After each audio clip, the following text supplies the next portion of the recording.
있습니다. 중국의 19세기 초반 1920년대인가 아마 그럴 겁니다. 그리고 작은 아들은 큰 아들 같지 않았습니다. 이상하게 똑같은 배에서 나와도 자식들이 다르잖아요. 똑같은 배에서 나와도 유전자에 의해서 달라지고, 또 태교의 영향도 있나요? 있는 것 같아요. 태교가 저는 좀 과학적이라고 좀 믿습니다. 그리고 뭘 먹는지에 따라서 자식이 애가 달라지잖아요. 그렇죠? 근데 둘째 아들은, 동생은 이게 불량배입니다. 모든 게 불평불만이고, 뭔가 이게 맺힌 게 많고 해서 허구한 날 술 퍼먹고 싸움박질하고 그냥 맨 이게 일입니다. 어느 날 이 동생이 또 패싸움을 하다가 사람을 갖다가 죽여버렸습니다. 홧김에. 뭘로 죽였는지 몰라요. 칼로 죽였다고 하시죠. 그게 이제 막 피가 몸에 이렇게 잔뜩 묻은 상태로 허겁지겁 집으로 도망을 왔습니다. 그리고 그 싸움이 벌어졌던 곳에 또 경찰들이 이렇게 왔고, 그리고 사람들이 진술에 의해서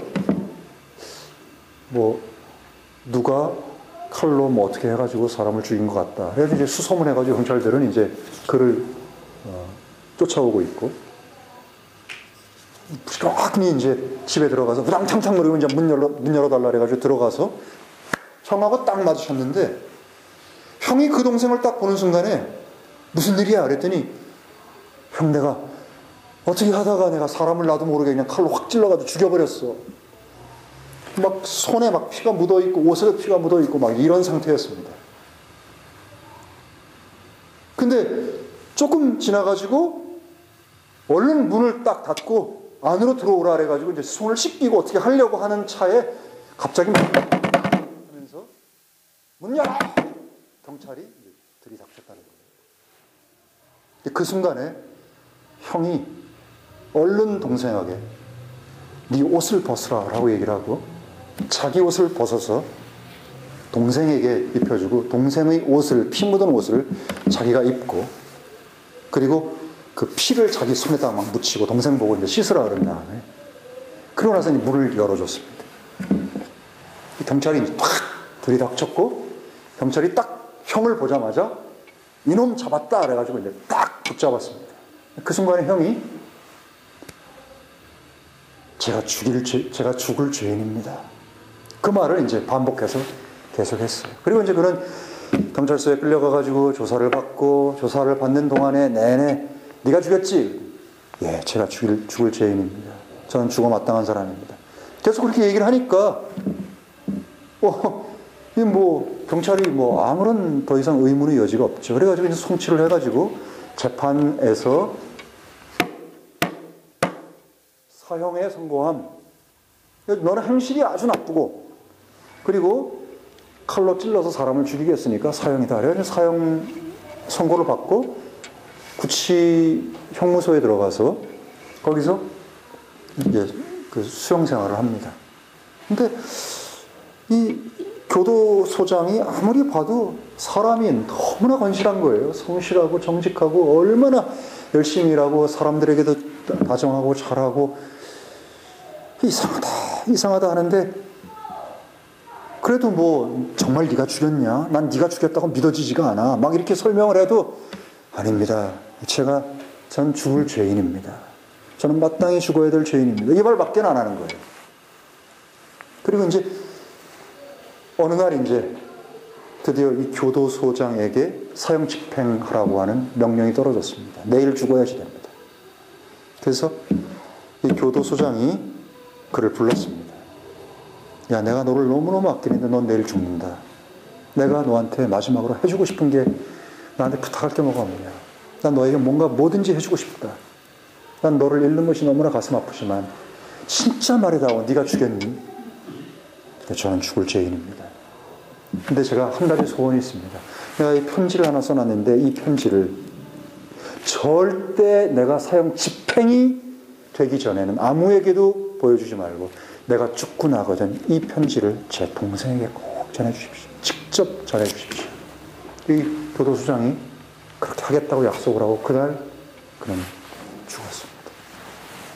그리고 이 형의 편지가 동생에게 배달이 됐습니다. 동생은 괴로움 가운데서 여전히 술에 찌들어갔고 막 인생을 비관하고 도대체 자기는 이렇게 살아있지만 이게 무슨 의미가 있는지, 그리고 편지가 딱 배달이 됐는데 형이 죽었다는 사실이었어요.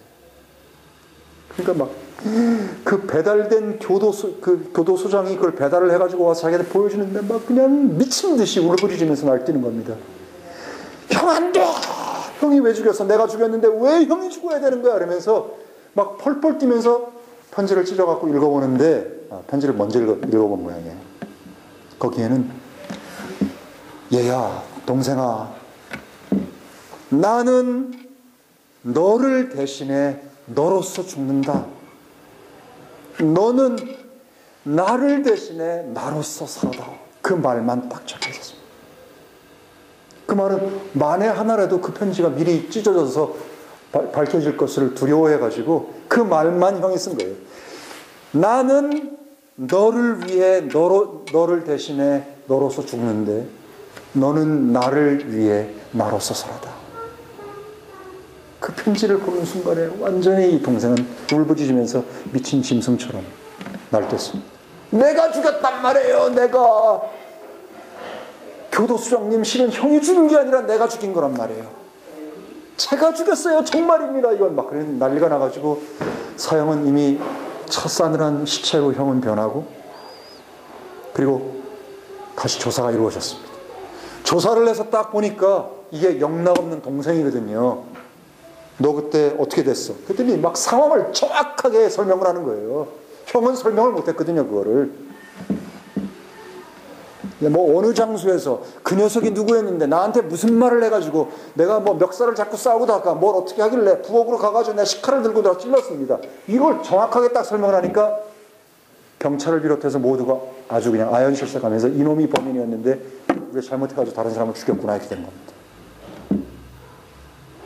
그래서 경찰이 다시 이 진짜 범인을 잡았기 때문에 검찰이 송치를 했습니다. 그 재판이 다시 열렸어요. 강수님 씨, 재판이 열렸어요. 막 그 상해 일대에 막 그냥 난리법석이 났습니다. 세상에 막 이럴 수가, 막 어떤 사람들은 막 분노해가지고 어떻게 죄 없는 사람을 죽일 수가 있냐, 이래가지고 너희를 혹시 막 고문해서 죽인 게 아니냐, 막 벌떼처럼 일어나고, 막 사진 기사들이 막 그 당시 사진기 알죠? 이렇게 양철처럼 생긴 거 펑 터지면 눈 갑자기 막 머는 거예요. 펑 막 터져가면서 취재를 하기 위해서 난리가 났습니다.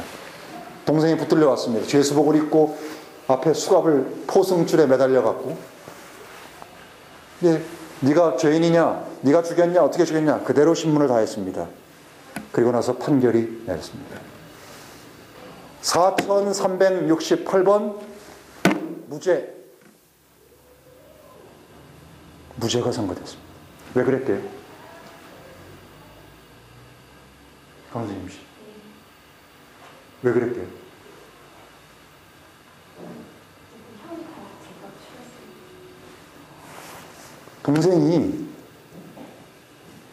동생의 죄값을 가지고 이미 죽은 사람이 있기 때문에 또다시 동일한 범죄에 대해서 죄값을 물을 수가 없는 일사부재리 원칙에 의해서 그는 범인인 줄 아는데 그는 자유의 몸이 됐습니다. 왜냐하면 형이 대신 죽었기 때문에. 근데 실제로 이 동생이 그 이후에 복음을 듣고 거듭나서 중국에서 유명한 복음 전도자가 됐답니다. 그 말 한마디요. 나는 너를 대신해 너로서 죽는다. 너는 나를 대신해 나로서 살아라. 그래서 그는요, 형으로서 사는 게 어떻게 사는 건지 생각해 봤습니다. 내가 형으로서 다시 살게 된다면 난 어떻게 살아야 되는 것인가?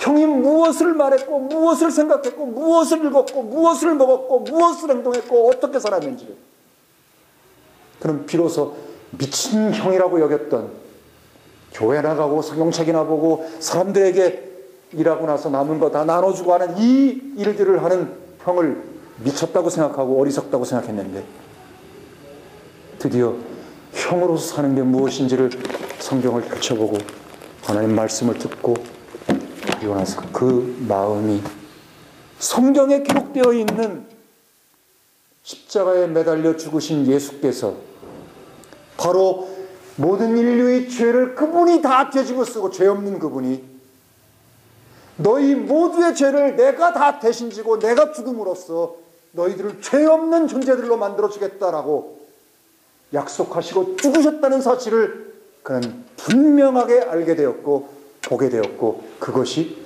믿어지게 되었다는 사실입니다. 그것이 믿어지게 되는 순간에 그의 마음속에 하나님의 거룩한 영님께서 들어오시게 됐습니다.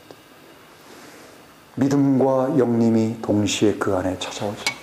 그의 눈은 밝아지고 그는 자기가 그렇게 어리석게 여겼던 예수를 믿는 예수쟁이들, 그 신앙인이 얼마나 값진 사람인지를 알게 됐습니다. 그리고 그의 인생은 바뀌었습니다.